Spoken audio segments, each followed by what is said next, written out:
Thank you.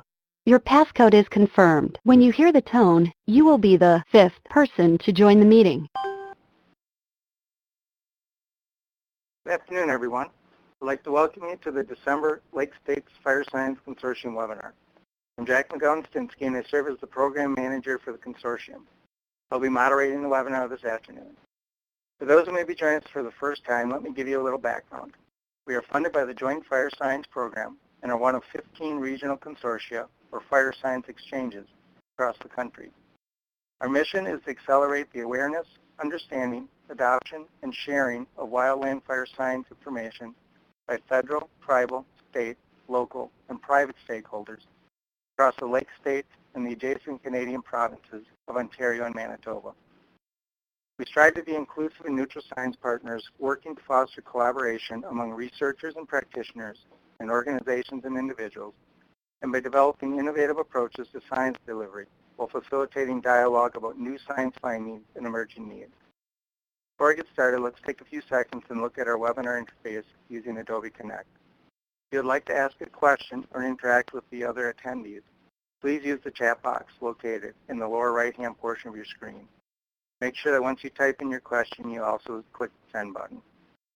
We'll be monitoring these questions and we'll make sure that there is an opportunity to address them. If you'd like to learn more about the Lake States Fire Science Consortium and what we are doing, please visit our website. You can look for information at lakestatesfiresci.net. Please sign up to receive our newsletters and announcements of other activities, and you can also follow us on Twitter and Facebook. Now on to today's webinar. We actually have two presentations today highlighting this year's internship projects.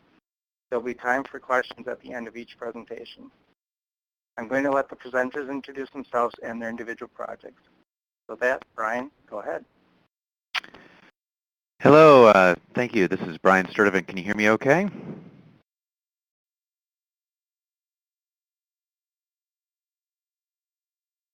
So far, so good? I'm going to assume you can. Okay, thank you. I see Christel is connected, which is good. I'm going to talk to you about a new project we have, restoring barrens in northern dry forests in northeastern Wisconsin. I wanted to take a minute to acknowledge my co-PIs on the project, Deahn DonnerWright, who's here in my office, as well as Christel Kern, who's in the Grand Rapids office. We're all Forest Service scientists for the Northern Research Station, as well as Heather Jensen, which is our primary support staff person for this project, as well as Clara Hillmeyer, who served as our intern. She's a student at the University of Wisconsin-Stevens Point. What's interesting about this project is this is an area that historically had a lot of open regions, and there's an initiated interest in bringing some of those open systems back to the public land areas within that region of the state. And so the region that we're talking about, I'll show you down here, is the Northeast Sands. This is about the approximate location of the study area. The Northeast Sands is a glacial landform that's primarily excessively drained sandy loam soils. More than half the land surface is outwashed sand and gravel. And what makes this area a bit different from some of the other sand plains areas, which would include the Northwest Sands as well as the Central Sand Plains, is that the glacial deposits can be thin enough to expose the bedrock. And in particular, what that can do is it can create perch water tables that really affects the moisture content of the soils and, as a consequence, the vegetation. So in terms of the socio-ecological history of the area, before 1800, before European settlements, the lands were shaped primarily by fire and the local Menominee nations. And there's a great paper by Goyette et al. That documents that fire history.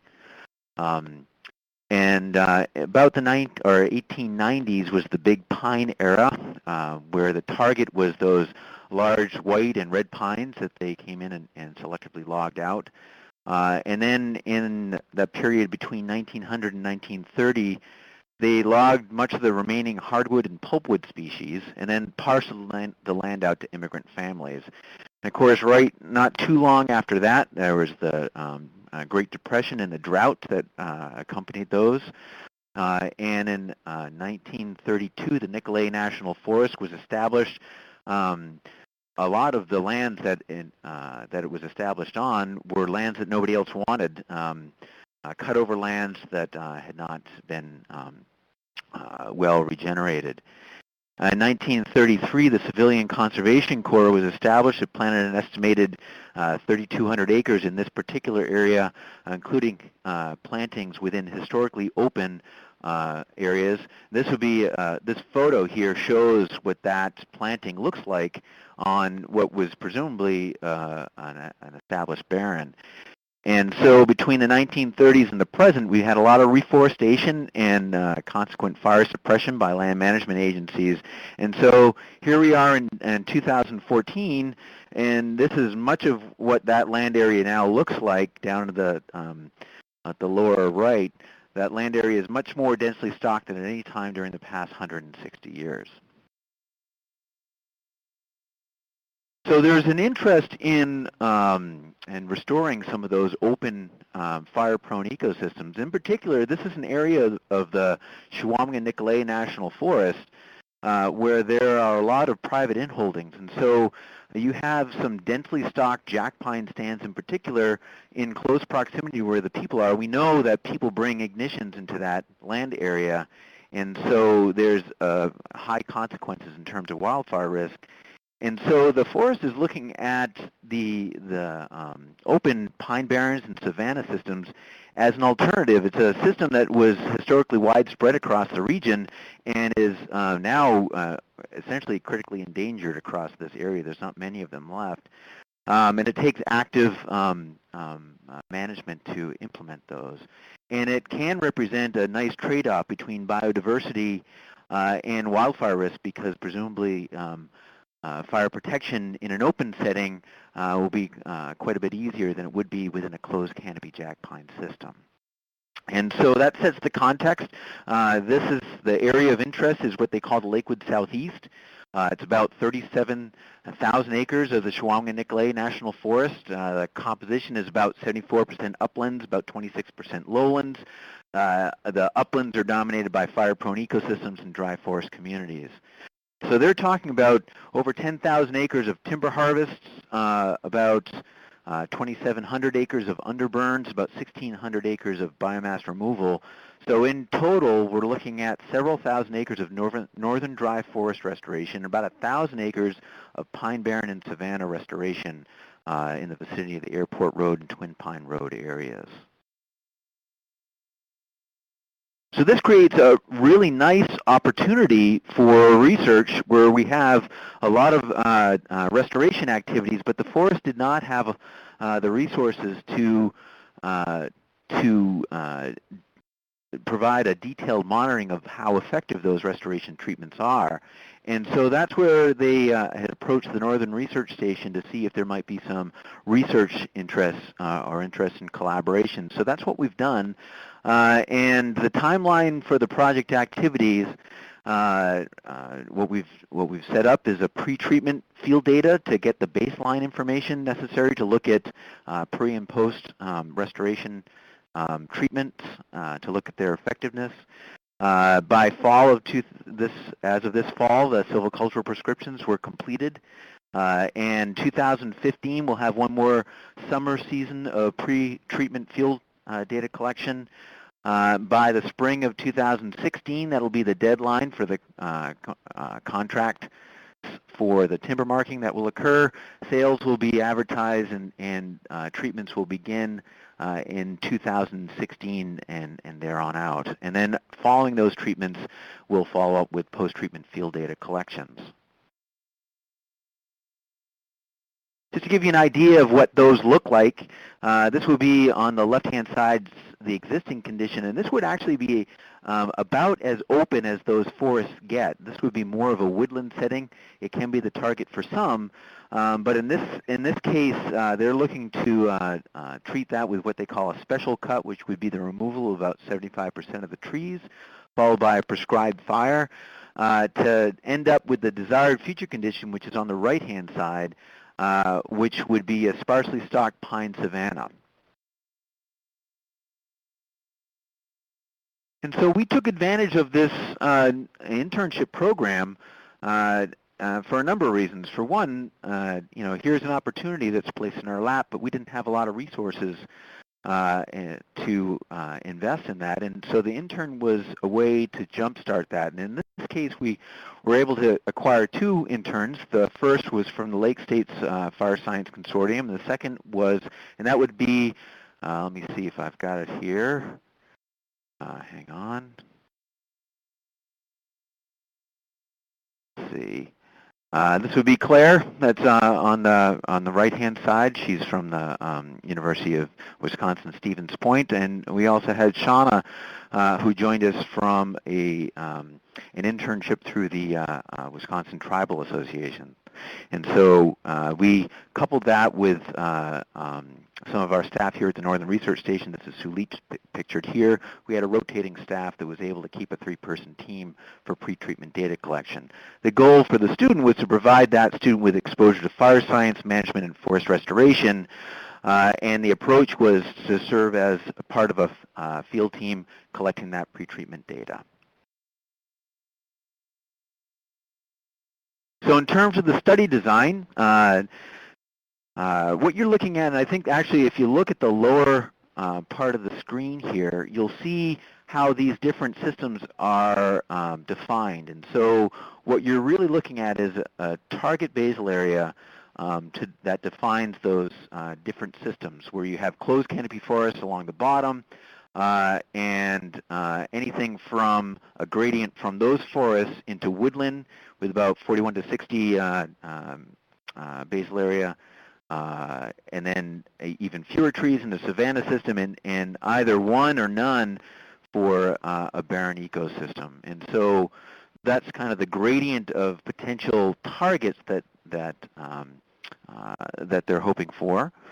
And then you've got the existing condition. You've got either a hardwood versus a conifer condition that will have consequences for what the future condition will be like following treatments. The types of treatments that can occur, which include the harvest type and burn versus no burn.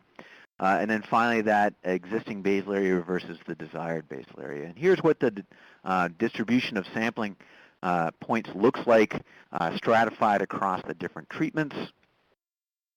And this is how those sampling points look like across the those upland stands within the ecoregion that's the target of interest. And it just gives you a sense of how many points might be available to capture each one of these conditions. Those points are based upon an overlay of a regular grid sampling pattern. Here the focus was on exclusively upland systems. The points that fell within lowland types were removed. Then we randomly selected those points to represent kind of an even distribution across the treatments and existing conditions. The variables that were measured at each sampling point included mature tree composition, the herbaceous vegetation regeneration, shrubs, as well as the fuel loads. And we had an interest as well in wildlife, and for this particular study focused on butterflies.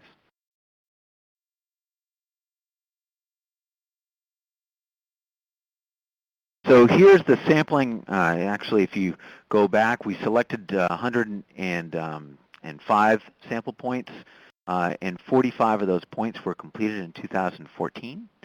And this is what the distribution of those sample points look like across the different treatments. And this would, again, on this side here, if you look on the right-hand side, grab it over, maybe not. I lost my, there we go. I lost it there. And so if you look on the right-hand side, you can see the distribution of the points as they're stratified across the treatment and existing forest types.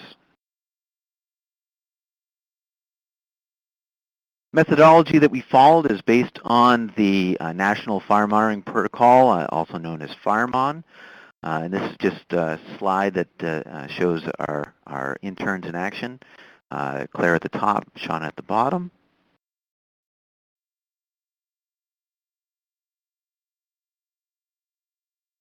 This is what the plot layout looks like here. What you have is a central macro plot where we're measuring trees, and then transects that were radiating out of those plots.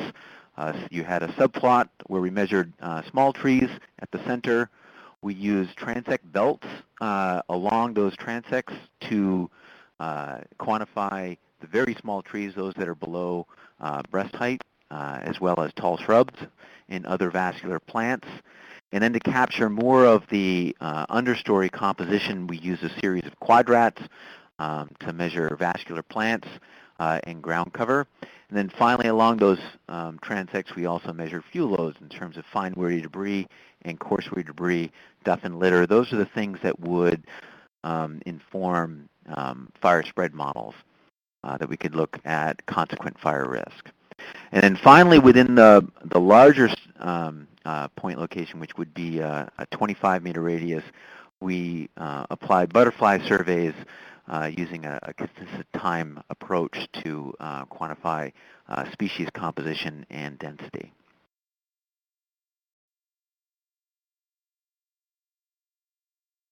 This just shows an example of what one of those plots look like, and we have a photo series for each one of these plots that are looking out along each one of the transects that are radiating out from the central point. This particular example is a hardwood system, big tooth aspen, that has a basal area ranging from about 121 to 150, where the desired basal area, the future desired basal area, is about 21 to 40, so either woodland or savanna target.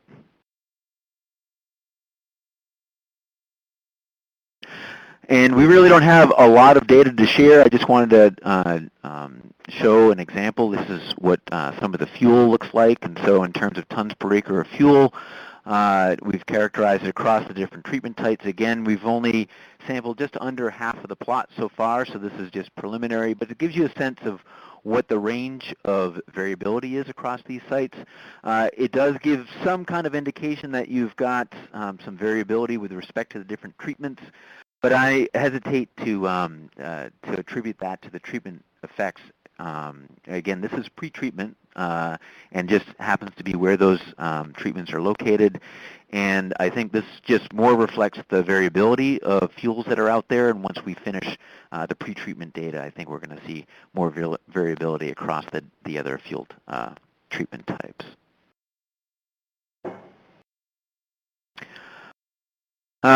We found this program to be a great way to start a new project. This was an opportunity that, again, kind of landed in our laps. And for those of you who are, of course, familiar with the way research works, acquiring research dollars to fund something like this is difficult. So this is a way that we could leverage our existing staff and bring in a person with decent expertise.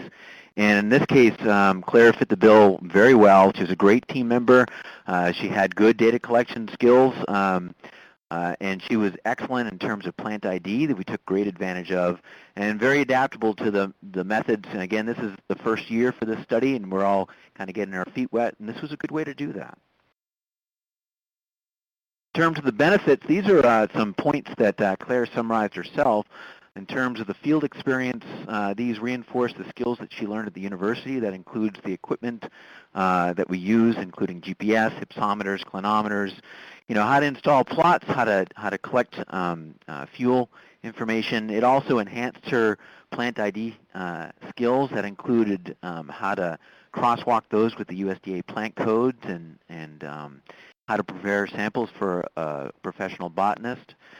Gave her direct experience with the fireman protocol and gave her a taste of what research life is like. And to quote her, she said, "One of the things I appreciate about this position and project was how it encompassed so many ecological areas We worked in different types of stands and collected data that can be used to help make better decisions for the future. So many thanks to Claire for that. This work would not have been possible without the direct collaboration with the Snoqualmie and Nicolet National Forest, in particular in the Lakewood-Leona district where these activities are taking place. John Lamper is the district silviculturalist there who's kind of leading the effort, along with Jay Saunders, who's the fire management officer there. Scott Anderson is the wildlife biologist, and Jeff Seefeld is the district manager or district ranger for that district. All very supportive of our collaboration here. We've got the broad support of the Snoqualmie and Nicolet National Forest as a whole. We also want to thank our field support from our own staff here, Ryan, Brent, and Sue, as well as the Wisconsin Tribal Conservation Advisory Council for providing another intern through Shauna Begay. And with that, I'd love to take your questions.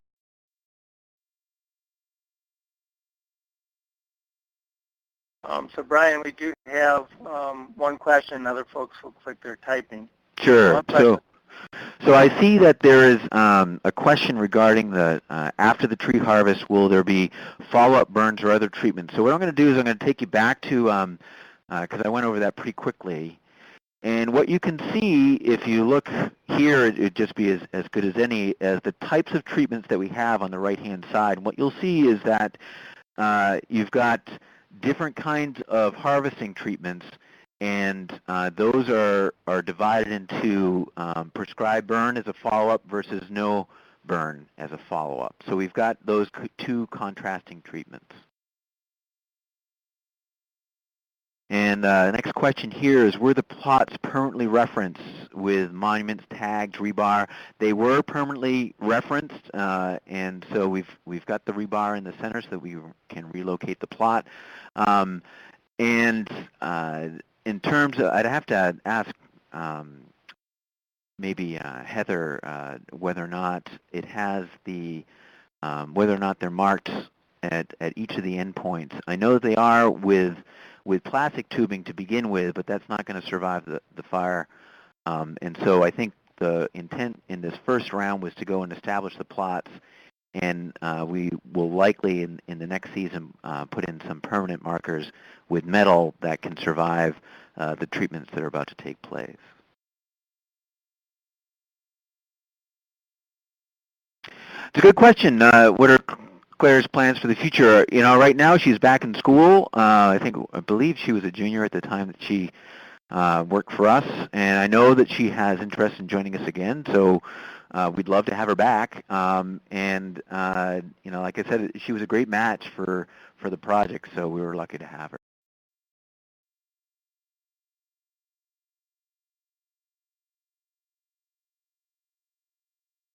Hey Brian, I got a question. This is Jack. Sure. The vegetation was in the plots. Was it broken out by invasive species also? Yeah, it was all, we were identifying everything down to species, and so anything that was invasive were monitored as well. And that was one of the questions that was of interest, is the degree to which some of these treatments might either discourage or enhance establishment by invasive species. So that's a strong interest to the National Forest as well as the research side as well.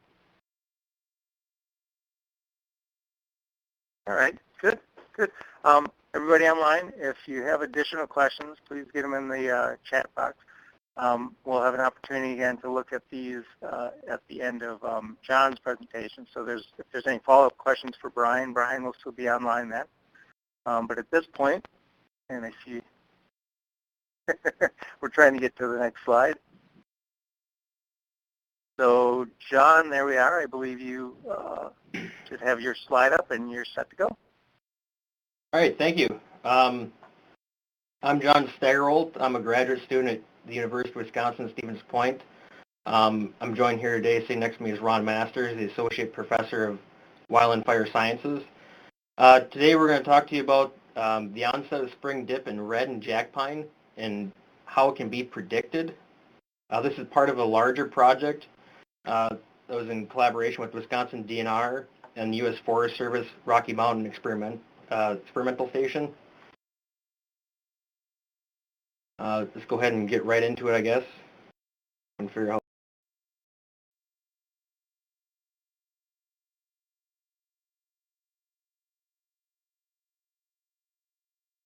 Like I'm having trouble.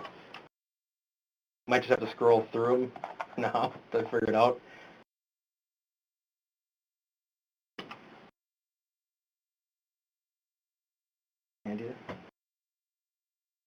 So what is the spring dip? That's the first thing we want to sort of convey to you guys, sort of a refresher as to what the spring dip is. It's a decrease in live fuel moisture, content of 1-year-old needles and conifer species. It's important to note that the moisture content can go above 100% due to a mass of water being greater than the mass of dry weight in needles.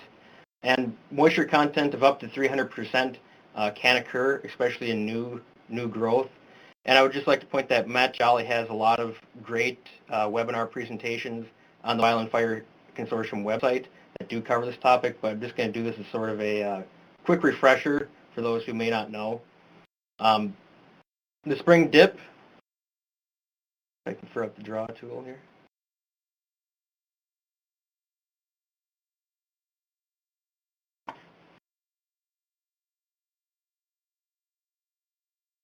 Sorry why I try to manipulate the arrow here to draw. There we go. The spring dip occurs typically in the spring. First research that came from Van Wagner in 1967. He described the spring dip happening in white, jack, and red pine, typically happening early in the spring and progressing through the year. It's not entirely due to reduction in moisture content, but it also appears to be due to an increase in starch content. As the year progresses and new growth develops, the live fuel moisture content of the old needles typically recovers. It may not be the main driver of fire conditions, but it's definitely an important factor.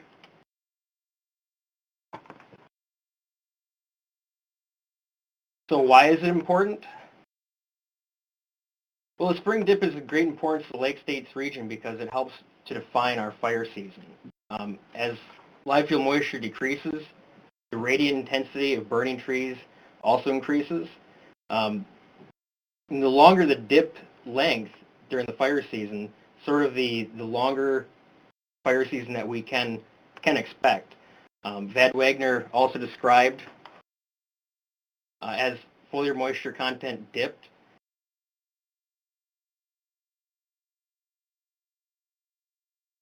the crown spread factor also typically increased during that particular time of the year. With the decrease in live fuel moisture, there's also greater fire intensity and likelihood of crown fire. To kind of convey the importance of the spring dip, it's key to note that there have been some recent wildfires associated with the spring dip phenomenon. Key to point out that some of the bigger ones were the German Road fire that happened last year that burns 7,400 acres approximately. There's a Green Valley fire that burned approximately 7,000 acres in Minnesota. The Cottonville fire that burned 3,400 acres.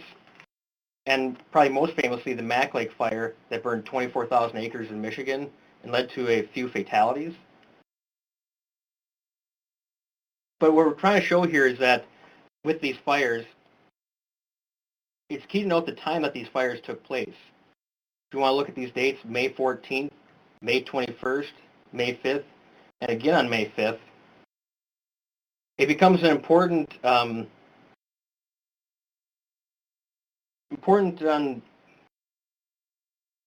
for resource managers to allocate personnel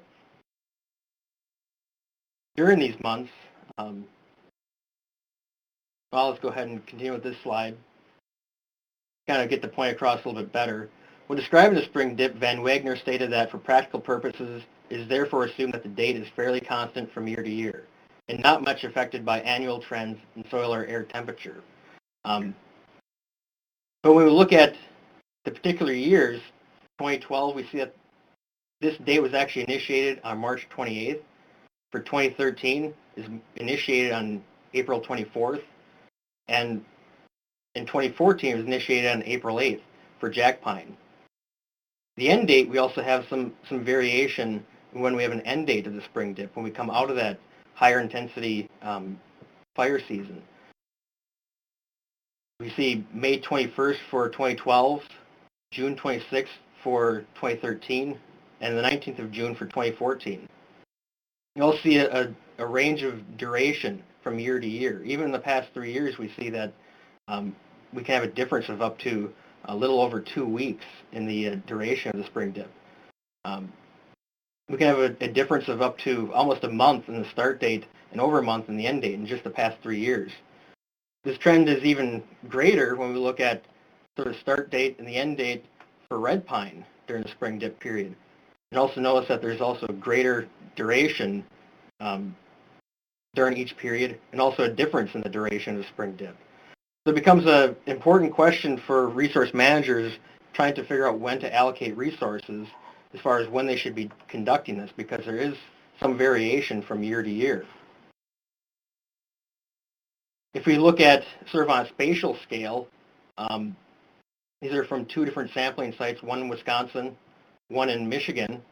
We see that even the same year, just across Lake Michigan, this sort of represents the lowest minimum date recorded in that particular year.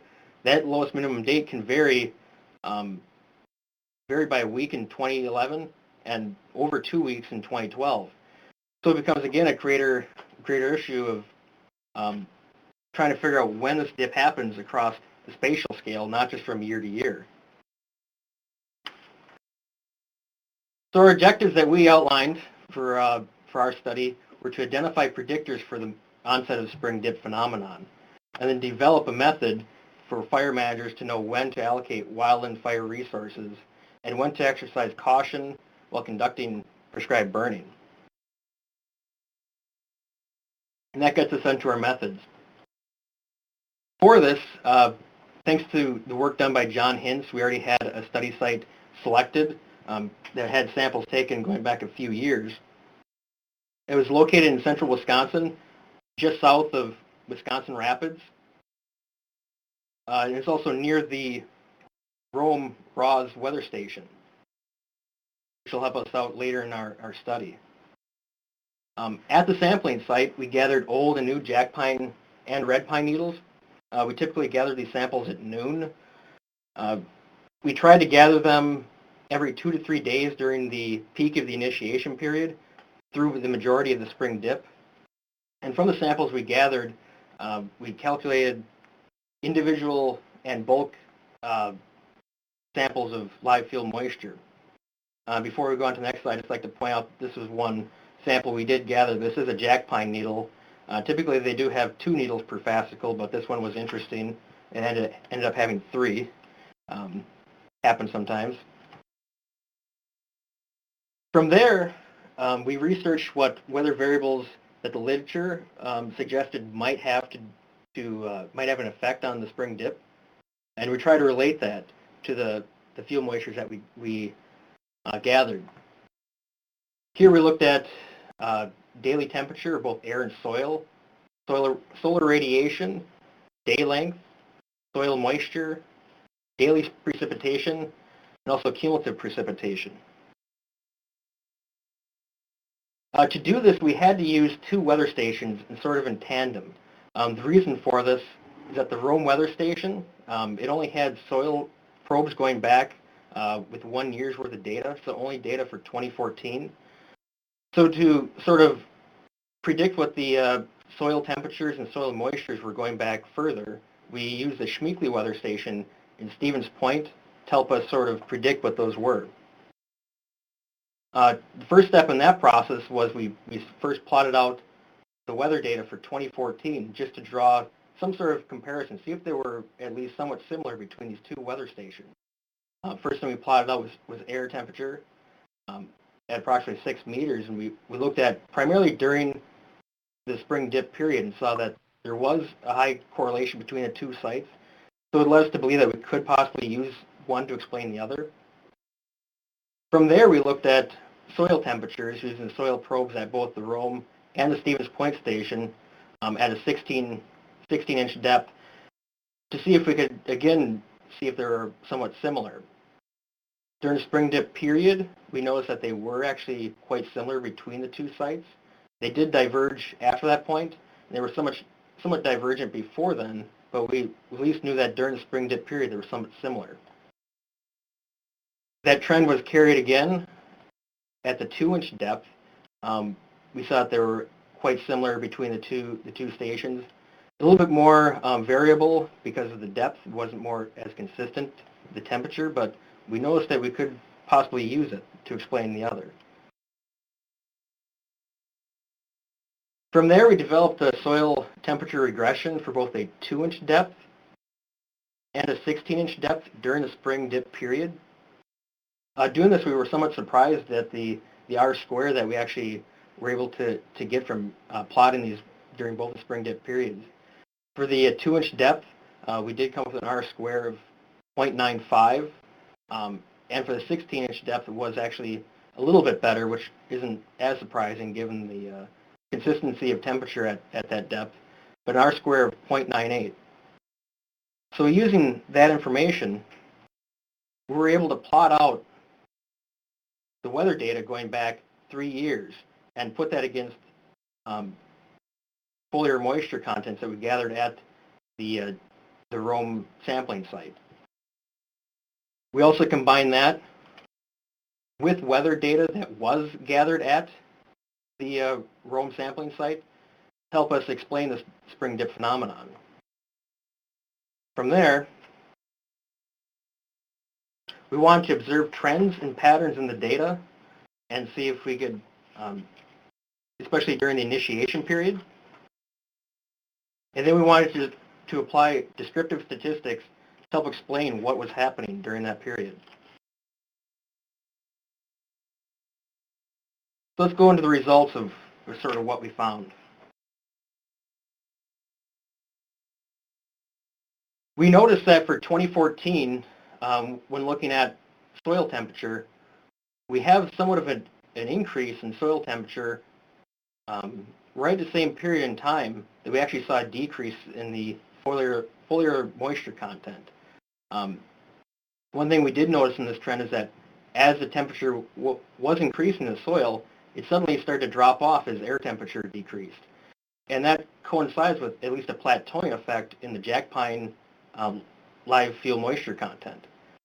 Again, we saw an uptick that year in soil temperature, which is somewhat correlated with a decrease in live field moisture content in the jack pine, and then again a decrease, which also was happened at the same time that we had a plateauing effect in the jack pine live field moisture, which finally decreased to its lowest point after soil temperatures had continued upward.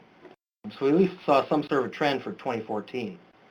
But what we're really looking for was this period right here, where soil temperatures remain constant, and then as soon as we saw a change in soil temperature, we were hoping to find a change in live field moisture content, that initiation period of spring dip. For 2013, we didn't see that, however.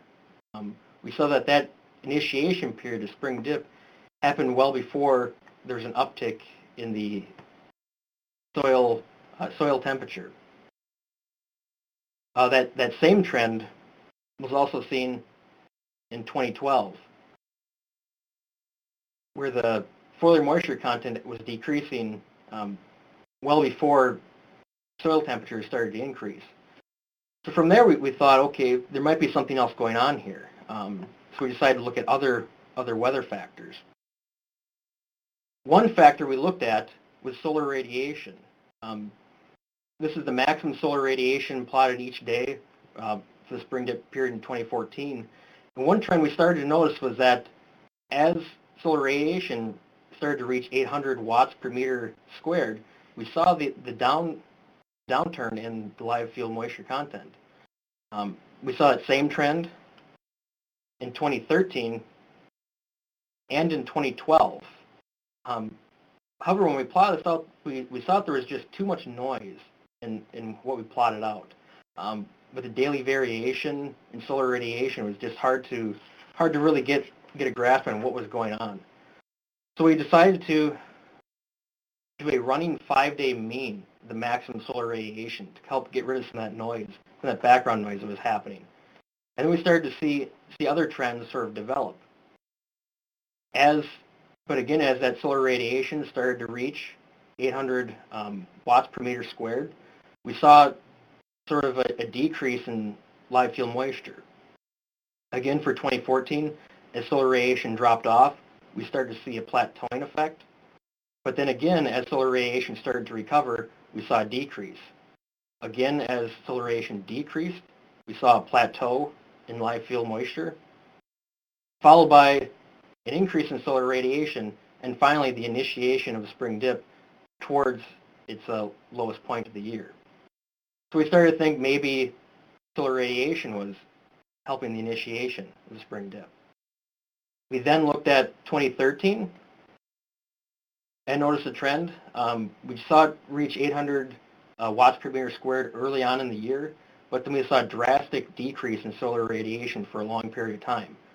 During this period, we saw a slight decrease in live field moisture, very slight, but again followed by a plateauing effect before it finally decreased again towards its lowest point of the year, which coincided at the same time that solar radiation went back up to 800 watts per meter squared. We then looked at 2012 with the 5-day running mean of maximum solar radiation. And again, we saw the same pattern develop as solar radiation increased right to about 800 watts per meter squared. We saw the decrease in live field moisture, both jack and red pine.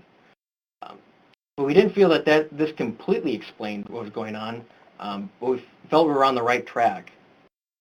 From there, we decided to look at day length and plotted out the day length through the spring dip period, and then noticed again another trend that as the day length started to approach 13 hours in length, we started to see that decrease in live field moisture. We saw the same trend for 2014.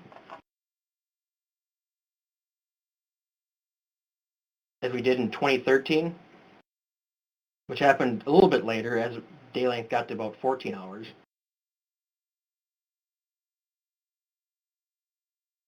And again for 2012, as it approached 13 hours, we saw the decrease in spring dip period. So we tried to use several different weather factors to help explain what was going on. So that gets us into a bit of our discussion portion. So we tried to answer the question, can we predict the spring dip? Yes, we feel that we can. Important variables that are at the very least that we know are air temperature, soil temperature, as soon as it gets greater than 32 degrees. When we look at the 5-day running average for maximum solar radiation, as soon as it approaches that 800 watts per meter squared sort of threshold, the dip seems to be initiated, and when day length is 13 hours or greater. So that gets us into a bit of a summary. The onset and progression and duration of the spring dip is not constant from year to year. We observe that at our station. The progression of spring dip may be explained by a synergistic effect of climatic factors. The onset of spring dip may be triggered by changes in solar radiation. It may be carried through the season by changes in air or soil temperature. From here, we really have to do additional work that's needed on modeling the timing of the dip and other variables. We also need more sites, more studies, and validation of variables spatially. So we basically need more sampling sites to see if the same trends occur at other regions. For a study, I would just like to acknowledge John Hintz with the Wisconsin DNR, who's been sort of leading the effort out at the Rome sampling site for a very long time now. Matt Jolly and all his work that's been done on the subject. Ron Masters, who actually helped put the grant together through the Wildfire Science Consortium to actually allow me to present to you today, go out to the site and conduct sampling. And I would just like to thank the Lake States Fire Science Consortium for, I guess, the opportunity today to actually present this data. I guess with that, I'd like to open up to any questions.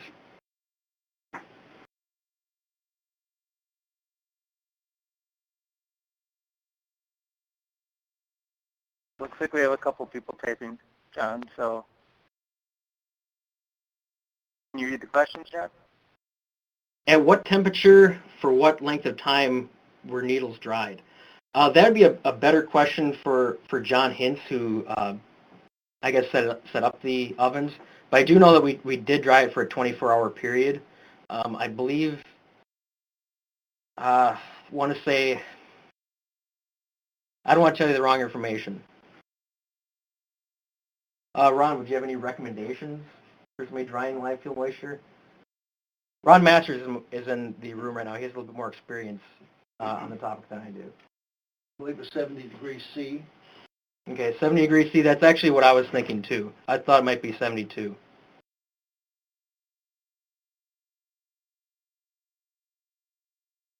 I see John Hintz is typing. Maybe he can answer the question for us.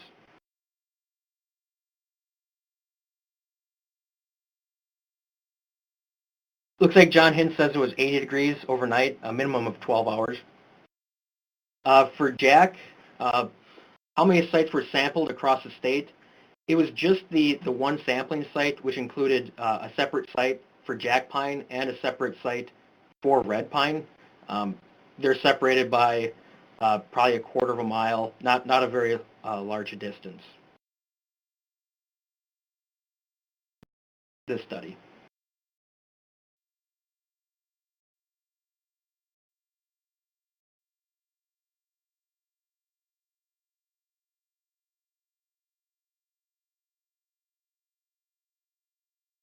You have somebody else typing, so make sure if you guys got questions, get them in the chat box.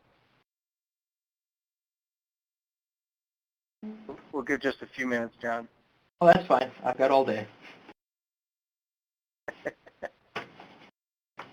And make sure if there's any follow-up questions for Brian.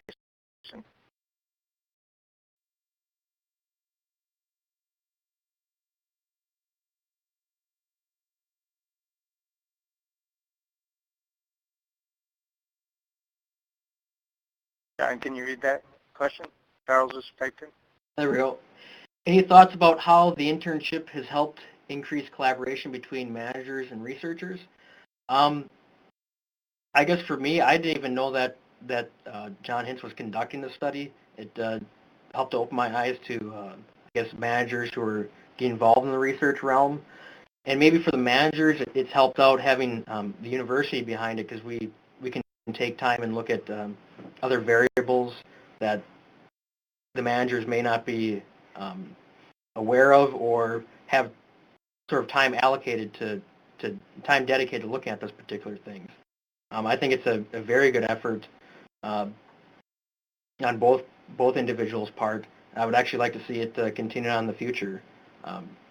John Hintz has mentioned to me that I'm welcome back to help sample at the site, and even if there isn't grant money available next spring for me to do so, I might just have to come by and help him.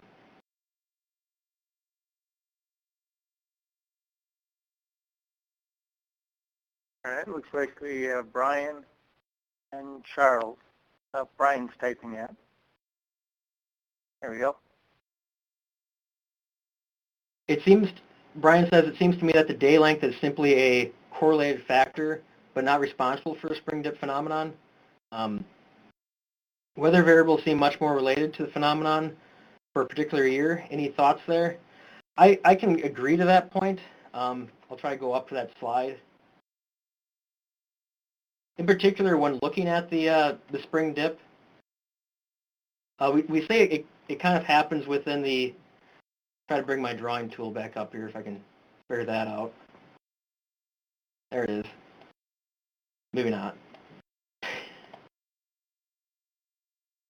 All right, I figured this out. There we go. I can't figure out how to page it down. All right. We did see the spring dip sort of happen between that 12 and 13 hour range.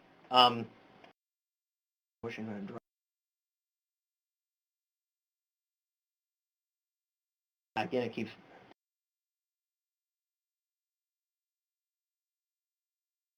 I'm trying to get to the right page, but I'll just tell you what I'm trying to explain. It happens during that 12 and 14 hour period, that day length. For our purposes, we're really trying to describe that initial initiation period to figure out when land managers needed to allocate resources for wildfire preparedness. And if you look at sort of the range between a 12 and 14 hour day, it can be as long as a month. And we really didn't want to, I guess, convey to land managers that, well, using day length data, you can predict when the spring dip initiation is going to happen within a month-long period. Now, that's not really, I guess, good enough for allocation of resources when you're talking about people's dollars, property, and lives are at stake. So we want to sort of express a little bit better. It may not be as good as the weather data, but I think it can be a useful tool, something we'll definitely have to look at in the future. I hope that answers the question.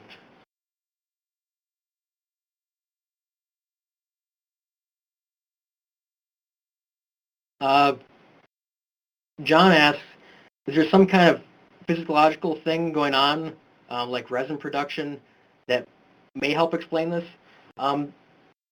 Matt Jolly does a wonderful presentation on that topic. He talks about the carbohydrate content, different things like that are going on, more of the physiological characteristics that are happening during that spring dip period.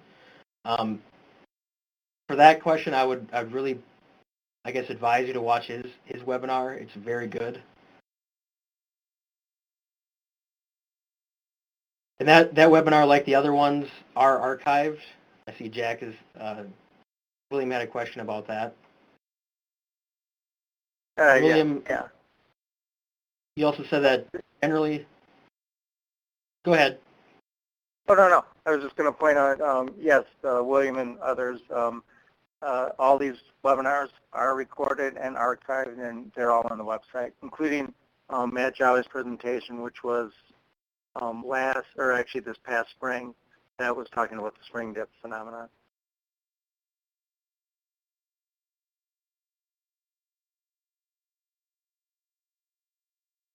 So, John, I don't know if you had more to talk about with William's last question.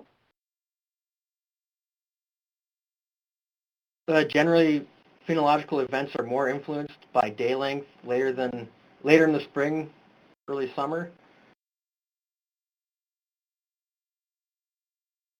Not really sure on that. That goes beyond my knowledge, my knowledge of the topic.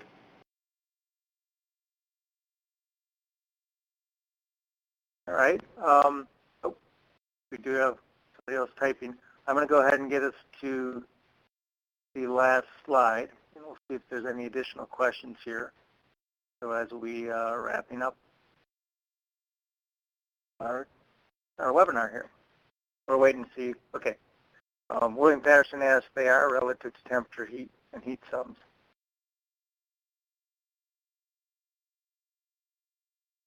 All right. Any last thoughts, John or Brian, for your presentation?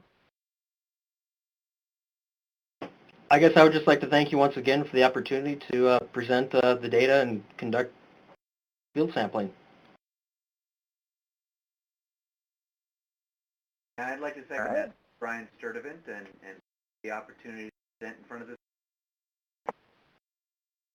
All right. Well, we'd like to thank you guys for definitely putting together 2 great webinars. Also like to thank all the project collaborators and then everybody online for joining us this afternoon.